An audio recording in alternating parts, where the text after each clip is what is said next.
Hii ni Kiko Media. Usisahau kusubscribe.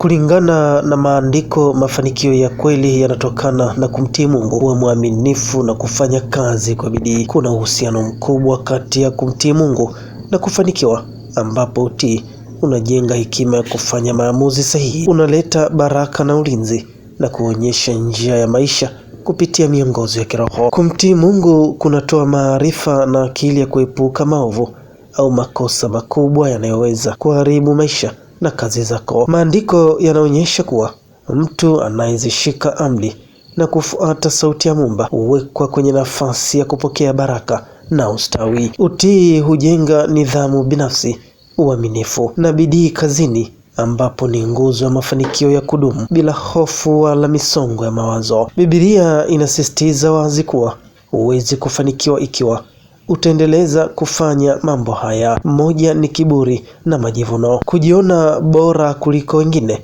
kunazuia neema ya Mungu. Biblia inasema kuwa kiburi na majivuno ni chukizo kubwa kwa Mungu, huleta fedheha na hutangulia anguko au maangamizi. Majivuno na kiburi ni adui mkubwa wa mafanikio ya kudumu, kwa sababu huleta anguko, kuchukiwa na kupoteza kibali.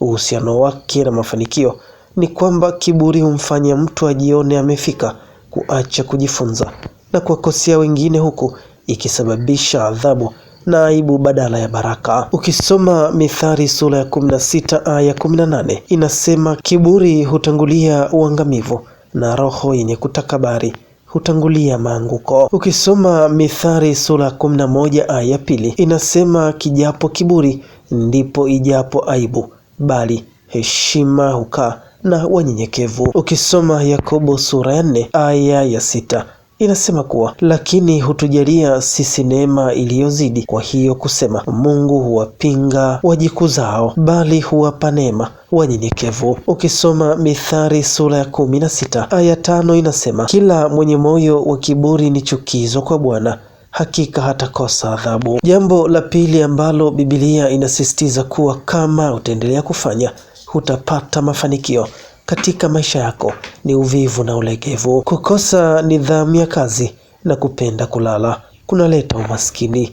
Uvivu na ulegevu husababisha kutokufanikiwa na kuleta umaskini, na Biblia inasema wazi kuwa tabia hizi zinazuia mafanikio. Ukisoma Mithali sura ya 10 aya 4 inasema kuwa, atendaye mambo kwa mkono mlegevu huwa maskini, bali mkono wake aliye na bidii hutajirisha. Ukisoma Mithali sura 19 aya 15 inasema kuwa uvivu humtia mtu katika usingizi mzito, na nafasi yake mvivu itaona njaa. Ukisoma Mithali sura 13 aya 4 inasema kuwa nafsi ya mtu mvivu hutamani asipate kitu, bali nafsi ya mwenye bidii itanenepeshwa. Ukisoma Mithali sura 20 aya 13 inasema, usipende usingizi usije ukawa maskini, fumbua macho yako nawe utashiba chakula. Ukisoma kitabu cha Wathesalonike wa pili sura ya 3 aya 10 hadi 12 inasema kuwa, kwa kuwa hata wakati ule tulipokuwa hapo kwenu tuliwaagiza neno hili, kwamba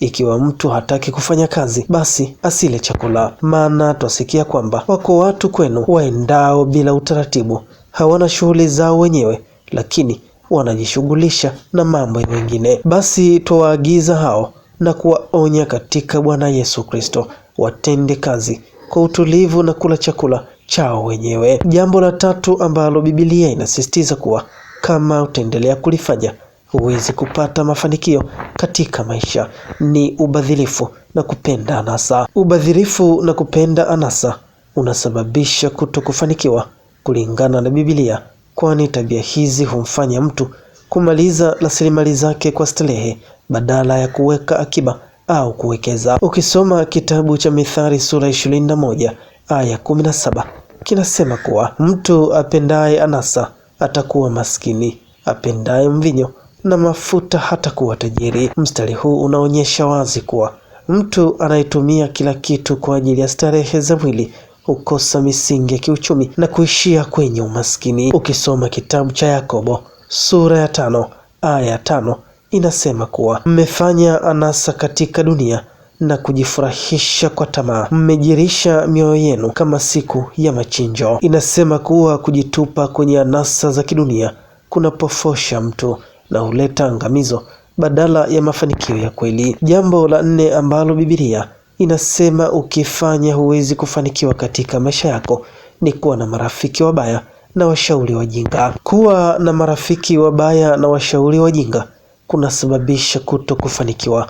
Biblia inaonya wazi kuwa marafiki wa namna hii uharibu tabia, huleta maangamizi na kuzuia baraka kwa mtu. Ukisoma Wakorintho wa kwanza sura 15 aya 33 inasema kuwa msidanganyike, mazungumzo mabaya huharibu tabia njema.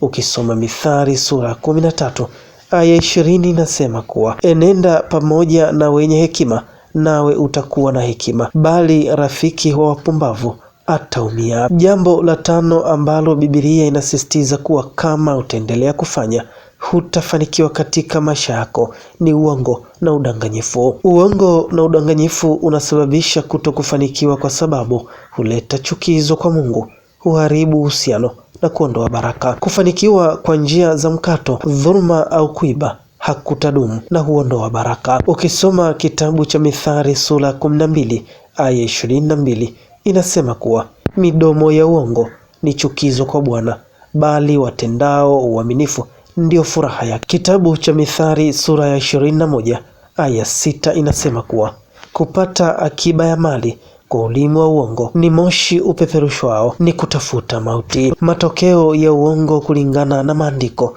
ni kwamba huwezi kufanikiwa. Utajiri au mafanikio ya udanganyifu hayadumu na huleta mikosi. Jambo la 6 ambalo Biblia inaendelea kusisitiza kama utaendelea kulifanya huwezi kufanikiwa katika maisha yako ni chuki, wivu na kutokusamehe. Kuweka kinyongo, husuda kwa watu wengine na kutokuwa na upendo huzuia maombi na baraka zako. Biblia inafundisha kuwa chuki na wivu ni tabia mbaya zinazoharibu roho, lakini kusamehe kunaleta uponyaji na amani kwa msaada wa Mungu. Ukisoma Yohana wa kwanza sura ya 3 aya 15 inasema kuwa kila amchukiaye ndugu yake ni muuaji, nanyi mwajua ya kuwa kila muuaji hana uzima wa milele ukikaa ndani yake. Ukisoma Mithali sura ya 10 aya 12 inasema kuwa kuchukiana kunaondokesha fitina, bali kupendana kuna sitiri makosa yote. Ukisoma kitabu cha Yakobo sura ya 3 aya 16 inasema kuwa maana hapo palipo wivu na ugomvi ndipo palipo machafuko na kila tendo baya. Ukisoma Wakolosai sura ya 3 aya 13 inasema kuwa mkichukuliana na kusameheana, mtu akiwa na sababu ya kumlaumu mwenzake, kama Bwana alivyowasamehe nanyi hivyo na ninyi. Jambo la 7 ambalo Biblia inaendelea kusisitiza kuwa kama tutaendelea kufanya hatuwezi kufanikiwa katika maisha yetu ni kuacha imani na kukata tamaa. Kuacha imani na kukata tamaa kunasababisha mtu kukosa mafanikio, kwa kuwa imani ni msingi wa kupokea ahadi za Mungu na kuvumilia changamoto. Kukata tamaa kunapunguza nguvu za kusonga mbele, huku imani thabiti ikileta uvumilivu na ushindi. Kuwa na imani maana yake ni kuona mlango wa mafanikio hata wakati wa giza. Kuacha imani humfanya mtu apoteze dira. Kukata tamaa ni kusalimu amri kabla ya wakati na kumweka Mungu pembeni, jambo linalowafanya watu washindwe kufikia baraka zao na mafanikio yao katika maisha. Mafanikio ya kweli ya kibiblia yanakuja kwa wale wanaomtumainia Mungu bila kuchoka wala kuacha misimamo yao. Ukisoma Waebrania sura ya 11 aya ya 1 inasema kuwa bali imani ni kuwa na hakika na mambo yatarajiwayo, ni bayana ya mambo yasiyoonekana. Ukisoma Mambo ya Nyakati wa Pili sura ya 15 aya 7 inasema kuwa nanyi jipeni nguvu, wala mikono yenu isilegee, kwa maana kazi zenu zitakuwa na ijara. Hayo ndio mambo ambayo kama utayaendekeza katika maisha yako, Biblia inatusisitiza kuwa hatuwezi kufanikiwa katika maisha. Ndugu yangu, chukua hatua na badilika ili tuweze kufanikiwa katika maisha yetu. Asante, endelea kusubscribe ili uwe wa kwanza kuzipata taarifa zetu na maarifa ambayo tunakuletea. Asante na kwaheri.